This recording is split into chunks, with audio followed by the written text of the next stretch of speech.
Տիկին Պետրոսյան, այստեղ լսեցինք մի շարք մտավախություններ, մտահոգություններ, հատկապես տարածքներ ունեցող մարդիկ իրենց մտավախությունը հայտնեցին։ Մեզ այդ զրույցում մասնակիցներից մեկը մտահոգություն ուներ, որ այդ տարածքները Ջեմուղու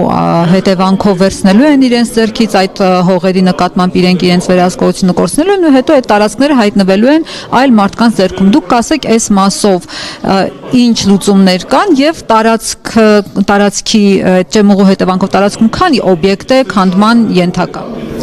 Ճիշտ ասած, ես քանակի վերաբերյալ վերջից եթե սկսեմ ձեր հարցը, քանակի վերաբերյալ հստակ տվյալներ չեմ կարող ասել, որովհետև դա բավական ծավալուն աշխատանք է կատարված, ես եթե իմանայի այդ տեսակ հարցերին պատասխանելու այնտեղից կհանեի թվական տվյալներ։ Ինչ վերաբերվում է, որ Ջեմուղու անցկացման արդյունքում, պրոմենադի անցկացման արդյունքում կարող է վերցնեն ձեռքերը, դա որևէ ձևով իրար հետ փոխկապակցված գաղափար չի։ Պրոմենադը մեր կողմից դիտարկվում է ոչ թե տնտեսվարողների գույքերի նկատմամբ իրավասությունների վերանայման գործընթաց, այդ դիտարկվում է որպես ենթակառուցված բարելավմանը նպաստող այդ տարածքների յուրացմանը, դրա հարակից հատվածների հասանելիությունը, ավելի բարեկարգ տարածքներ, լուսավորված տարածքներ ունենալը, համապատասխան ճարտարապետությամբ ավելի բարձրարժեք օբյեկտների տեղադրումը, քան կա, որովհետև այս պահին գոյություն ունեցող կառուցապատումները գալիս են բավական հին ժամանակներից, երբ որ ճարտարապետությունը հետին պլան էր մղված, հնարավորությունները այլ էին։ Այս պահին եթե այն ժամանակ մարդիկ ավելի փոքր կարիքներ եւ պահանջարկ ունեին, այս պահին փոխվել է նաեւ օգտագործողների պահանջարկը եւ իրանք ավելի բարեկարգ տարածքներ են գնում, անգամ եթե դա մատչելիության առումով ի տարբերություն այս հատվածի գտնվում ավելի հեռու, ու այդ տեսակ մի քանի կետեր կարող եք նշել տարածքներում եւ մարդկանց պահանջներն են փոխվել եւ մեր պատկերացումները եւ փորձ են կանում, որ դրանք իրար համապատասխանեցվեն ի նպաստ բնակչության։ Իսկ թե այդ գործընթացում ինչ ձևով հողերի նկատմամբ կարգավորվեն սեփականության իրավունքները, դրանք նախագծման շրջանակներից դուրս են։ Մենք նախագծի շրջանակում ենք դա դիտարկում, դրանք պայմանագրերը կնքվում են ազգային պարկի եւ համապատասխան այլ մարմինների հետ, դա մեր տիրույթում կարծես թե չի։ Իսկ նախնական 10 կիլոմետր հատված պիտի ընդգրկեր Ջեմուղին, Լճաշենի հատվածը, նույնպես այնտեղ նույնպես հանրային քննարկումներ եղան, էլի դեմ արտահայտվողներ, ինչն էր պատճառը, որ հիմա ավելի փոքրացվել է հատված, այսինքն այնտեղ դեմ էին, ձեռնպահ մնացիք, որոշեցիք չիրականացնել, եկաք այս հատվածի վրա, որն է խնդիրը։ Այո, նախորդ առաջադրանքով տրված էր լուծում առաջադրել 10 կիլոմետրանց հաստվածի, որը սկսվում էր Լճաշենից եւ ավարտվում Սևանատ հերակղզի հատվածում։ Ընդ որում դա ոչ միայն Ջեմուղին էր, այլև նրա հարակից հատվածում կառուցապատման կարգավորումը,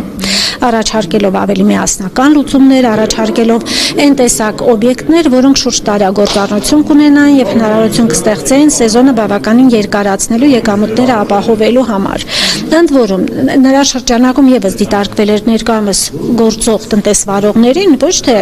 այդ հսկայական ծրագրի միջից դուրս մղելու, այլ լոտերի միջոցով այն ձևով էր կարգավորված, որպեսզի անգամ մեկ միասնական օբյեկտի շրջանակում հնարավոր լիներ տարբեր մասնակիցների համատեղ մասնակցության հնարավորությունները։ Այնուհանդերձ, քանի որ այդ ծրագիրը ավելի մեծ ընդդիմության արժանացավ եւ հնարավոր չեղավ իրականացնել դա, որը հաշվի էր առնվում ինչպես Սևանի պահանջներից ելնելով 1905 նիշը որպես կառուցապատման սահմանագիծ եւ դրանից վեր ընկած տարածքների համալիր կարգավորման խնդիրները, այս պահին փորձ արվեց ներկայիս ջրի մակարդակից ելնելով անել ոնց որ պիլոտի նման մի բան, որպեսզի մարդիկ պատկերացնեն դրա արդյունավետությունը եւ ազդեցությունը տնտեսվարողների գործունեության վրա, որովհետեւ մի անգամ տեսնելը արժի մի քանի անգամ նկարագրելը։ Եթե փոքր հատվածի վրա պատկերացնեն այն օգուտները, որ բերում է լավ կազմակերպված ենթակառուցվածքը, ինձ թվում է մնացածի համար անգամ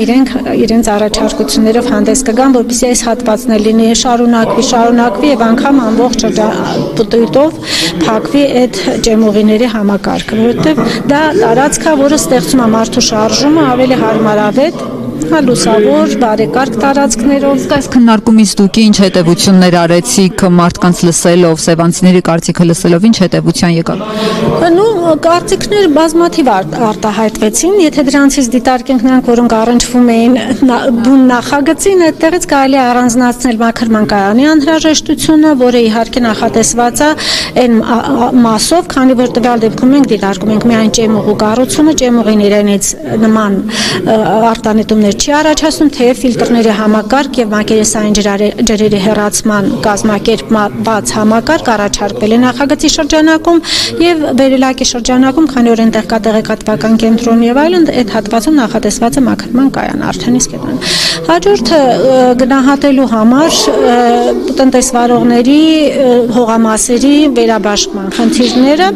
որը առանձին քննարկման առարկա է եւ նախագծին չի առնչվում։ Ընդհանուր առմամբ բուն ճեմուղու, իհարկե բուն ճեմուղու նկատմամբ ոնց որ այդպիսի առաջարկ չեղավ։ Նախորդ անգամ ինձ թվում է կառուցողական առաջարկներ եղել էին, մասնավորապես ծածկույթի վերափոխման, որը մենք տվեցինք առաջադրանք, նախագծողը վերափոխեց եւ հարակից այդ նոր իրականացվող ժամանակավոր կառույցների համար բարձր ճարտարապետական արժեքով նախագծերի բազմակի օգտագործման նախագծերը, որպեսզի լրացուցիչ ծախսեր չանեն այդ կապակցությամբ իրականացումը։ Եվ այդ Ինչն է խնդիրը, ներողություն, որ նախագծի արժեքը չի ասվում, որովհետև շատերը այստեղ հարցրեցին, մեզ այդ զրույցում էլ ասում էին, որ նախագծի արժեքը ինչն է խնդիրը, որ չի ասվում։ Նախագծի մասին չի հարցը։ Նախագծի արժեքը հայտնի է, ես նախագծի արժեքը կարող եմ ասել, որովհետև դա բաց տեղեկատվություն է, տեղադրված է ամենտեղ 42.5 միլիոն։ Այո։ Իսկ շինարարության արժեքը շինարարության մեկնարկելու ժամանակ արդեն դրանք ավելի հայտնի կլինեն եւ իհարկե կներկայացվեն, այնպես ոչ չի ասվում, ուղղակի պետքա հայտնի լինի, որպեսզի կարողանանք դա ասել։ Շնորհակալ եմ շատ։